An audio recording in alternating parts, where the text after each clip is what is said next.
Hello, welcome to Fun and Learn with Pauline Joseph.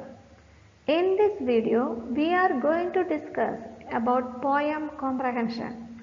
I hope this video is going to help you to attend poem comprehension exercises. Learning outcome of this video.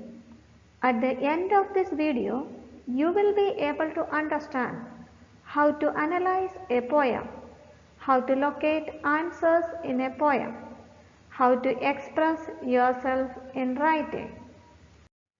The purpose or the aim of giving poem comprehension in an examination are to check students' understanding the content of the poem. In a classroom, the teacher explains the poems or the lessons to the students. In an examination hall, you have to read the poem by yourself and understand the content. So, your understanding capacity of a poem by reading it yourself is checked by giving poem comprehension exercises. And how do you process the information according to the questions given below the poem is also thoroughly checked by giving this type of exercises. Your reading comprehension is another aspect which an examiner aims to check it. How the poem comprehension skill of you are analyzed in a poem comprehension exercise. There are two methods which are opted by the examiner to check your poem comprehension skill. They are: provide a set of questions for you to solve based on the poem. Second, analyze the answers written by you for the questions. Let's see how to attempt a poem comprehension exercise. Read the poem quickly for general ideas. Have a scanned reading on the second time. As soon as you see a poem comprehension exercise, the first reading should be very quick to know only the general idea. When you go for a second time reading, you must have a slow pace of reading, which is called scanned reading, for getting the details of the poem.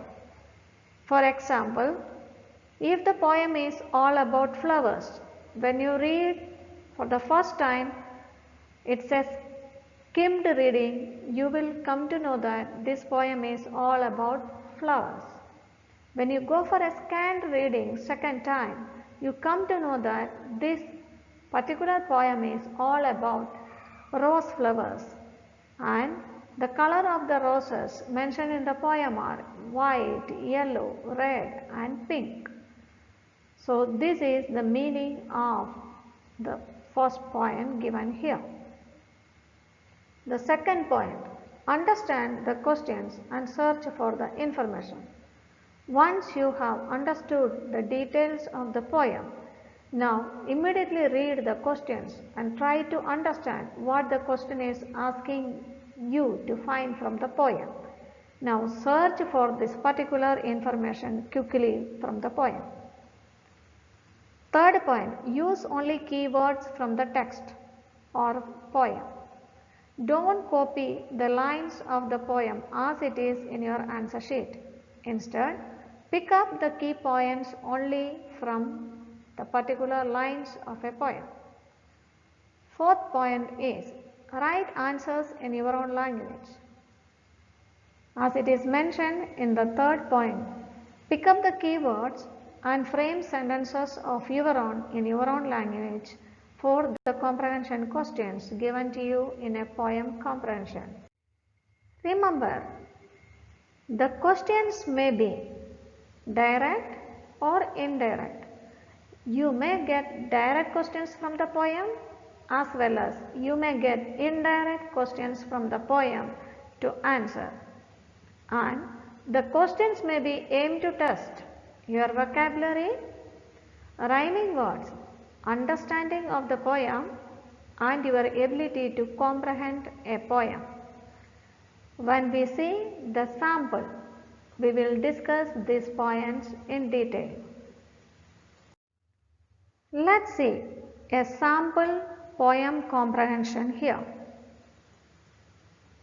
This poem is all about autumn season.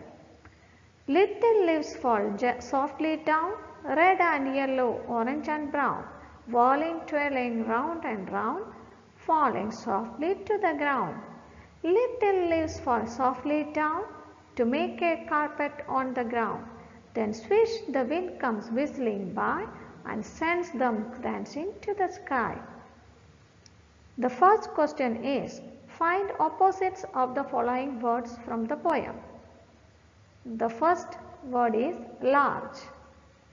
You will find the first word in the poem itself is little, opposite of large.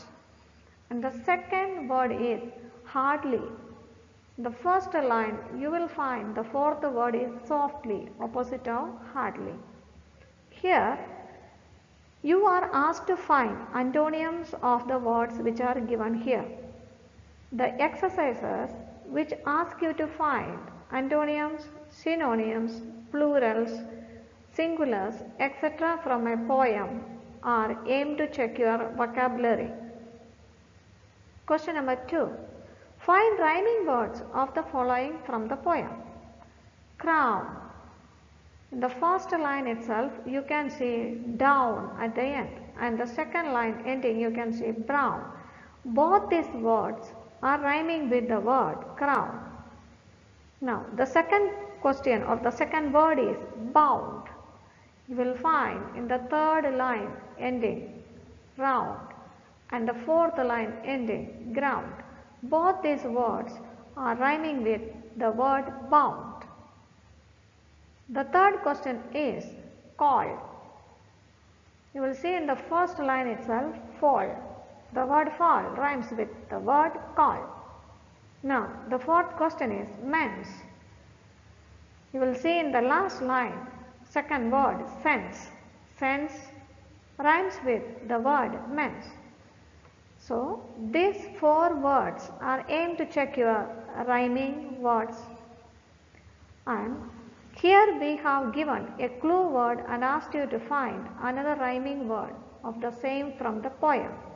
The other way of asking this question is to find a pair of rhyming words from the poem, or maybe find two rhyming pairs of words from the poem.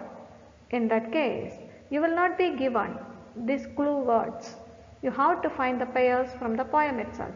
For example, down, brown, round, ground. These are the sample of rhyming pairs from the poem. Question number 3. Choose the correct answer from the options given below. The leaves fall dash, square and square, round and round. You know, the answer is round and round. The answer is given in the third line. The next question is, the little leaves make a dash on the ground. Options are blanket, carpet, bedsheet. You know, the little leaves make a carpet. The answer is given in the sixth line. This particular question number 3 is aimed to check your understanding of the poem. Let's see other questions which are given based on the same poem. Question number 4. Answer the following questions. How are the leaves falling down? We know from the first line that the leaves are falling down softly, or you can write the leaves are falling softly down. Instead of writing this sentence, you should not write the total line as little leaves fall softly down as answer. This is what our how to attempt slide tells in third and fourth points. Pick up the keywords and write the answers in your own language. What are the colors of the leaves? The answer is given in the second line. Red and yellow, orange and brown. Instead of writing this line as it is as for answer, you need to write the colors of the leaves are red, yellow, orange and brown. What does the wind do with the leaves? You see the answer in the last line and sends them dancing to the sky. Instead of copying this line as answer, you should write the wind sends the leaves dancing to the sky. Question number 4 is, what is the season mentioned in the poem? The season mentioned in this poem is autumn, or you can write autumn is the season mentioned in the poem. When we analyze these 3 questions, we understand that the first 3 questions are direct questions, whereas 4.4, the question 4.4 is an indirect question from the poem. This is what we have seen previously, that the questions may be direct or indirect. Thank you for watching this video. If you like this video, kindly share it and subscribe my channel and press the bell icon.